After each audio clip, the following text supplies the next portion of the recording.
We are in a time where we celebrate the birth of Jesus, right? So the month of December is typically the time when we celebrate the birth of Jesus. We don't know exactly when Jesus was born, but traditionally this is the time that we celebrate the birth of Jesus. And really, it's kind of a month-long celebration, isn't it? Like after Thanksgiving, people start putting up their Christmas decorations and getting ready and start party planning and all kinds of things. In fact, some people never take their Christmas decorations down so they're ready for the next year. Maybe you're like that. But it is a month-long celebration, and we should do those kinds of things. That's one of the things that we do. We celebrate birthdays, don't we?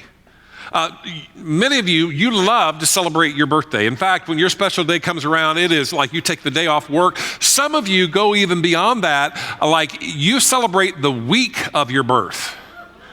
And then others of you think you're Jesus and you take a whole month to celebrate your birthday, but that's another thing.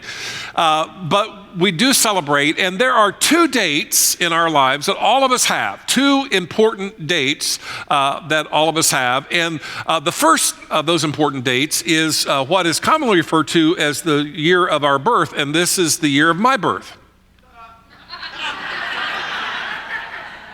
Well, I don't understand why you laugh. You can have whatever number that you want, but I identify as being born in 1980. All right, it's up to you. I mean, women, help me out, ladies, right? Right. Oh, that was terrible. Okay, anyway, and so you really don't have any choice in this date, do you? No one came to you and said, hey, would you like to be born on this day and at this time, right? Yeah, you don't have any date. And then you don't have any choice in that. And then there's this other date, and that's the one that we don't like to think about. We certainly don't celebrate this one, and we don't like to think about it. Even to think about the day or the date or the year of our death is kind of a morbid thing, but that one's looming out there. We don't know when that one comes. And so it's kind of a thing, but all of us have these two dates. And it's kind of interesting because the ancient Greeks kind of had some thinking on this. The story was written by a guy by the name of Aeschylus, and he said that in the early times of humanity, everyone knew the day of their death. When they were born, they grew up their whole life. And that kind of led to a fatalistic life. I mean, who really wants to know the date of their death? And so it's kind of a downer. The whole time in your life, that date is out there. And as the story goes, a Greek titan came down with fire from heaven, and that changed a lot of things. But when the fire from the gods came down, one of the things that it changed was that people no longer had the ability to know the date of their death. And so it enabled them just to kind of live in denial of the finality or the finite nature of their lives. And so they just kind of assumed, hey, we're just going to go on and on and on. And so that's what happened to them. And I think for a lot of us, we do the same kind of thing. We kind of go on as if, this life is all there is, and, we're just going to go through life, and that's how our culture is, and we really don't think about the finality or the finite nature of our lives. And so everyone has two dates, right? They have the date of their birth, and then they have the date of their death, and we really don't have any control over those things. That's true of all of us, but there's this little thing in between. It's a dash. And that's the thing right there that we have a little bit of say in. That dash represents the totality of the days and the years that we do have on this earth.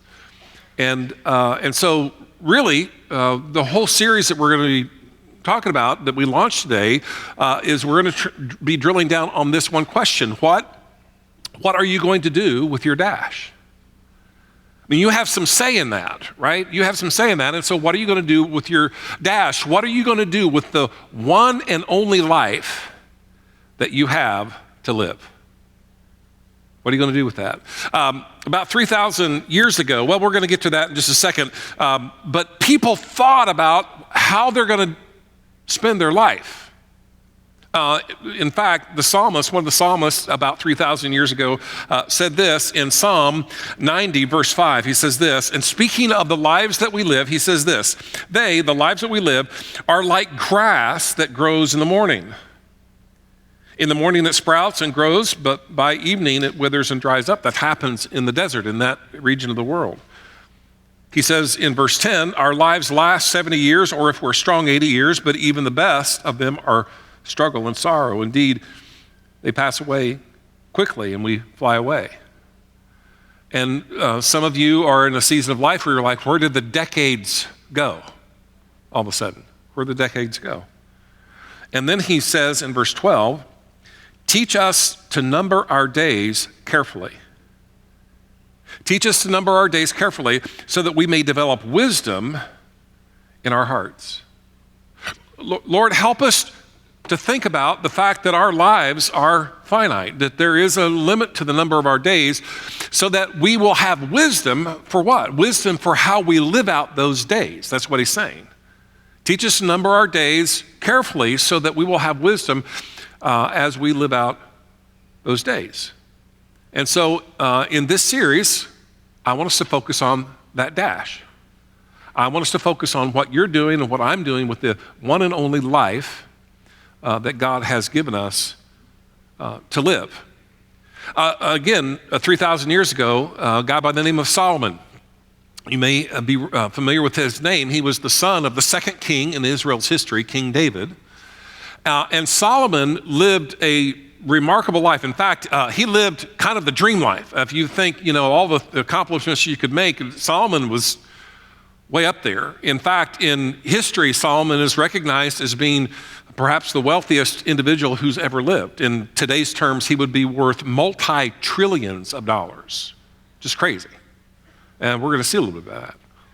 And so Solomon goes through his life, and as he gets into his upper years, it's almost as if he kind of asks this question, what's the whole point for? Like, what's the point of all of this? And so as he does that, he reflects on it so much that he actually writes what we know as the book of Ecclesiastes in the Bible, where he kind of deals with this question, what's the point of all of this? And if you've ever read the book of Ecclesiastes, it's not a book that you read during the month of December, let me tell you, because it's kind of a downer. Because what Solomon, the conclusion he comes to is, hey, life is pointless and then you die. It's not a pick-me-up. It's not a, cheer you up. But this is the thing that Solomon came to, and this is what we're going to look at today. We're going to look at a passage in chapter 2 in Ecclesiastes chapter 2, beginning in verse 4. And if you've got one of the black hardback Bibles that we give out, it's on page 586 if you want to track along. This is what Solomon says, I increased my achievement. So this is the beginning of the book, he's thinking about all of this. He's like, I increased the things that I did in my life. It wasn't good enough for me just to be king. I wanted to accomplish a lot of stuff. Like, I wanted to live life to the max. I wanted to go big. And so he says, and so I built houses and planted vineyards for myself. Now, we don't know exactly how many houses that Solomon built. We kind of have an idea later on. There's a little clue in the text that kind of gives us an idea of how many houses he may have built. But he built all these houses for himself, and he loved wine. And so he didn't plant a vineyard, he planted vineyards. Like, how many vineyards does one guy need? Apparently, if you're Solomon, a lot. And so he was just going to be merry as he went through life. And so he planted vineyards for himself. Verse 5, I made gardens and parks for myself and planted every kind of fruit tree in them. And so he looked out at nature and he thought, well, I'm going to celebrate and revel in nature. And so he built parks, which is hard to do in Middle Eastern topography in that area of the world. It's kind of hard to do. And yet, this is what he did. He built these plush, beautiful gardens and parks so that when he would step out into his palace, as far as he could see, there was this beauty in nature. And that's what he did. And all kinds of fruit trees. And then it says in verse 6, I constructed reservoirs for myself from which to irrigate a grove of flourishing trees. In other words, they didn't have city water. They didn't have sprinkler heads out there. This is an amazing feat of engineering. Like, how do you get water to all of these places so that they're green and they're lush? But that's what he did. He had to figure that out. And so he put himself to the task, and he figured that out. He says in verse 7, I acquired male and female servants and had slaves who were born in my household. Now, in Solomon's day, it wasn't, there wasn't like a middle class. Either you were very, very wealthy or you were very, very poor. And so a lot of times poor people were the servants of the wealthy, and Solomon was wealthy. And then in that time, one of the ways that you became a slave was that you committed a crime and you had to pay restitution to somebody. Maybe you fell into financial hardship and you had to sell yourself into slavery in order to pay off your debts. And so people found themselves in that kind of situation. Other times, people were put into slavery because one nation conquered another, and instead of killing everyone, they just enslaved the people. And so Solomon said, I all of the above. But what he's saying is, I have a lot of mouths to feed. There are a lot of people that I'm responsible for, and the economy is booming. Like, I employ a lot of people. I take care of a lot of people. I've got lots of people who are under my roof. He said, I also own livestock, large herds and flocks, more than all who were before me in Jerusalem. So he got into ranching. And any of you who have ever worked on a farm with animals, you know that's a lot of hard work. And yet he just multiplied his flocks. He multiplied his herds. And there was feeding and breeding and, raising these animals and buying and selling and trading. That's what he did. And he was a master at all of that. Verse 8, I also amassed silver and gold for myself and the treasure of kings and provinces. Now, when he says that he owned gold and silver, it's not just he had this large room in the back of the house that had a bunch of gold and silver in it. He amassed, this was a massive pile of treasure. More than any one king would ever have. He says, I amassed the treasures of many kings and many provinces. In other words, many nations. This is, again, the wealthiest guy who's perhaps ever lived. And so he just, the more and more and more wealth he adds on. And then he says, and I gathered male and female singers for myself. And by gathering, he means he acquired them. It's not that he went to the iTunes store and downloaded the 100 million songs that were out there. It's that he bought up all the bands and all the orchestras and all the symphonies and all the jazz musicians and all the rappers and all of it. He said, you know what? You don't have to travel anymore. Just come here and make all of your music and I will fund it all. Do this for me. That's pretty impressive. Make all this new music. And then he says that not only did I gather male and female singers for myself, I also had many concubines, the delights of men, or probably more accurately, the lust of men. Later on, we find in the scripture that Solomon had, between his wives and his concubines, he had 1,000. How many houses do you need to build for 1,000 women? And I have no idea why anybody would want 1,000 concubines or women. One wife is enough. Now, lady, hey, I saw somebody looks like, I can't believe you just said that. Do you really want more than one husband? See? Goes both ways. Goes both ways. Because once you go past one, it gets confusing and complicated. Okay? And so, but this is what he did. So he has, if you've got 1,000 people in your harem, women and children, you've got to have lots of square footage. And so he built houses. And so he's living the dream. So I became great. He says in verse 9, I became great and surpassed all who were before me in Jerusalem. My wisdom also remained with me. In other words, he's saying, hey, I accomplished, and I did way more than anybody has ever done. And I was purposeful. I was going down the list. Here's what I'm going to do. I'm going to do this. I'm going to do this. And then he says in verse 10, all that my eyes desired, I did not deny them. I did not refuse myself any pleasure. If I wanted it, I went after it. If I thought it was going to bring me pleasure, that's what I did. I immersed myself in all of that. I said yes to everything my heart wants.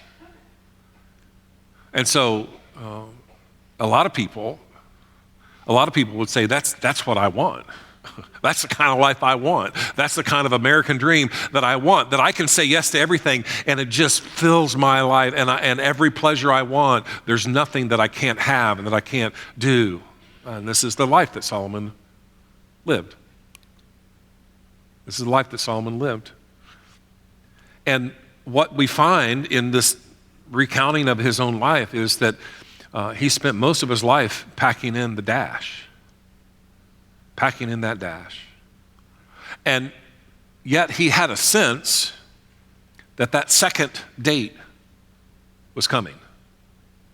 Because when you advance in years, you realize, wow, time's gotten away. And is what I've done, what's the point? Right? And that's what Solomon's asking. He's like, what's the point of all of this? And as you read through the book of Ecclesiastes, you find out he struggles with this question. He achieved more and experienced more than probably anybody else in human history. And he's thinking, I can't figure out what the point is.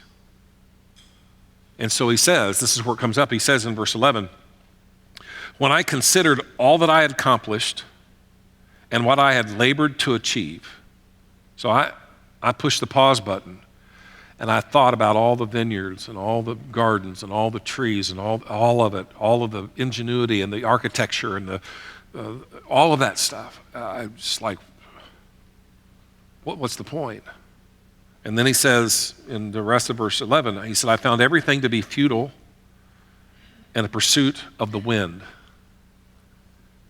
If you've ever tried to chase after the wind, you never can grab it. And you don't know where it's going, it turns, and that's what he's saying. The thing that I have invested my life in is just like chasing of the wind. There was nothing to be gained, he says, under the sun. As you consider the life of Solomon, I mean, there's some good parts about his life, but there are some really tragic parts about his life. There were there were more than three problems with Solomon's life, but for our purposes today, I just want to point out three of the things that I think sometimes we struggle with, just like Solomon did. The first problem was that Solomon lived as if this life was all there is. You go around once, right? So pack it in. Get all the experience, all the rush, all the highs, all that, if you only had a short time to live, then you got to have this experience and that experience. You just fill it in because this is it. And if I can't pack it into my life right now, I lose. And so Solomon lived as if this life was all there was. That's not a good way to live. And yet, so many of us get sucked into that. I mean, even God-fearing people who believe in God, people who say they are followers of Jesus, our culture just drills us. Get it now, upgrade. And I know the thing that you have still works just fine, but there's something newer, there's something shinier, and if you get that, you'll be more happy. That's the draw of the advertisement. And then you get the upgrade, and about a week later, a month later, an hour later, you're like, is that it? Well, you're in the trap. You're living as if this life is all there is. The second problem that Solomon dealt with is that he lived with little thought of God. As you read through his life, what's he say again and again? I did this for myself. I did this for myself. I built houses for myself. I planted gardens for myself. Everything was about him. We don't have any record really of that season of his life where even one time he said, God, what do you want? And we do the same thing, don't we, if we be honest? Like you map out your career, you map out what you want, your job and your family and, where you want to live and what you want to do. And you think about your retirement, you think about all the, vacations, and you think about all these things and you make your plans. But how frequently along the way do you say, God, what is it that you want me to do? How do you want me to invest my money? How do you want me to invest my time? How do you want me, God, what do you want me to do?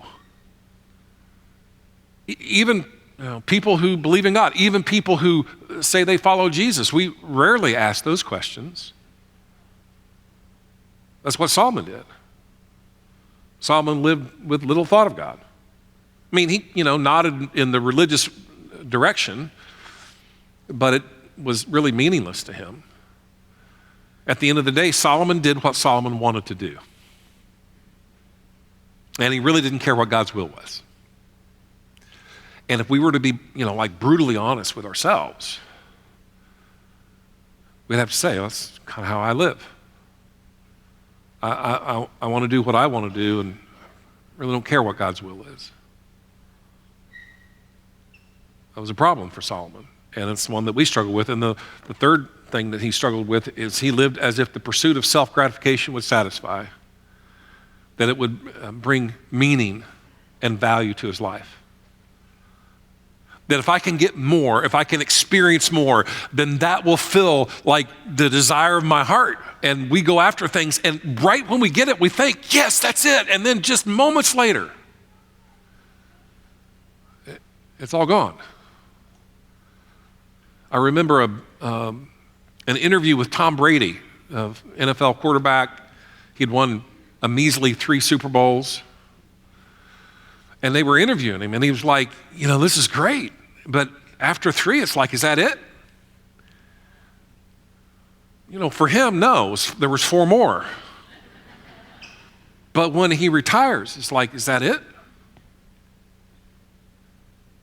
Because the thing that I was chasing after, I just thought, and what do you do when you can't win anymore? And I promise you they don't go around looking at their rings all the time. That kind of gets old. He just lived as if he thought self-gratification was it. That's what the point of life is. And he was dead wrong. And some of you've experienced that. You've kind of bumped into that very thing. You just thought, it's not what I thought it was going to be for me. What's the bottom line? The bottom line is this: you have one life to live. Maximize it. Not like Solomon maximized it. Not like but you have one life to live. In December of 2013, I was watching an NFL game, and in this game, it was the Chicago Bears that were playing, but at the halftime, they honored Mike Ditka, who was a player for the Chicago Bears, and he was also their coach, but they retired his jersey that night. I don't know if you follow football at all or know who Mike Ditka is. I don't know much about him, but I remember that whole thing. It was freezing cold. The crowd cheered for Coach Ditka, and he got up, and in the middle of his speech, he said something that my jaw hit the ground. I was like, I can't believe he just said that. But in the middle of his speech, he said, I've been living the dream for 74 years. Now, anybody who says, I've been living this dream for 74 years, you know what they're thinking about? Time's almost up. So I've been living the dream for 74 years. He said, I hope it doesn't end. It will, but I hope it never does. And for me, as I heard that, I just thought, when you were 12 years old, where you're like, man, I want my life to be all about football. And all about the crowds and the cheers and the name recognition and all that. And on that night, that was probably the last time anybody would ever applaud for him in a crowd. And it was all done. It was all over. Now what? I've been living the dream. I hope it never ends. It will. But I hope it never does. I don't want to get to that point in my life. I don't want you to get to that point in your life where you're like, I've been living this dream, but is it really? Is this it? You see, one day will be your last day. One day will be your last day. And on that last day, in that season of your life, that stretch of your life, you will be asking the question, because it gets asked all the time, what is the sum total of my life? What is the sum total of my life? And then you will say, on what did I spend my one and only life? And so in this series, we're going to talk about this. What are you doing with the dash You have some say in that. I mean, there are going to be some unexpected things that come up in life, but you can respond to those things. And what are you going to do with that? And so really, you might be saying, well, James, how can I maximize my one and only life? How can I do that? And I'm going to tell you, here's how you do it, okay? You come back next week to see how Jesus answered this very question. That's how you do it, okay? Because Jesus actually tells us how to maximize our lives.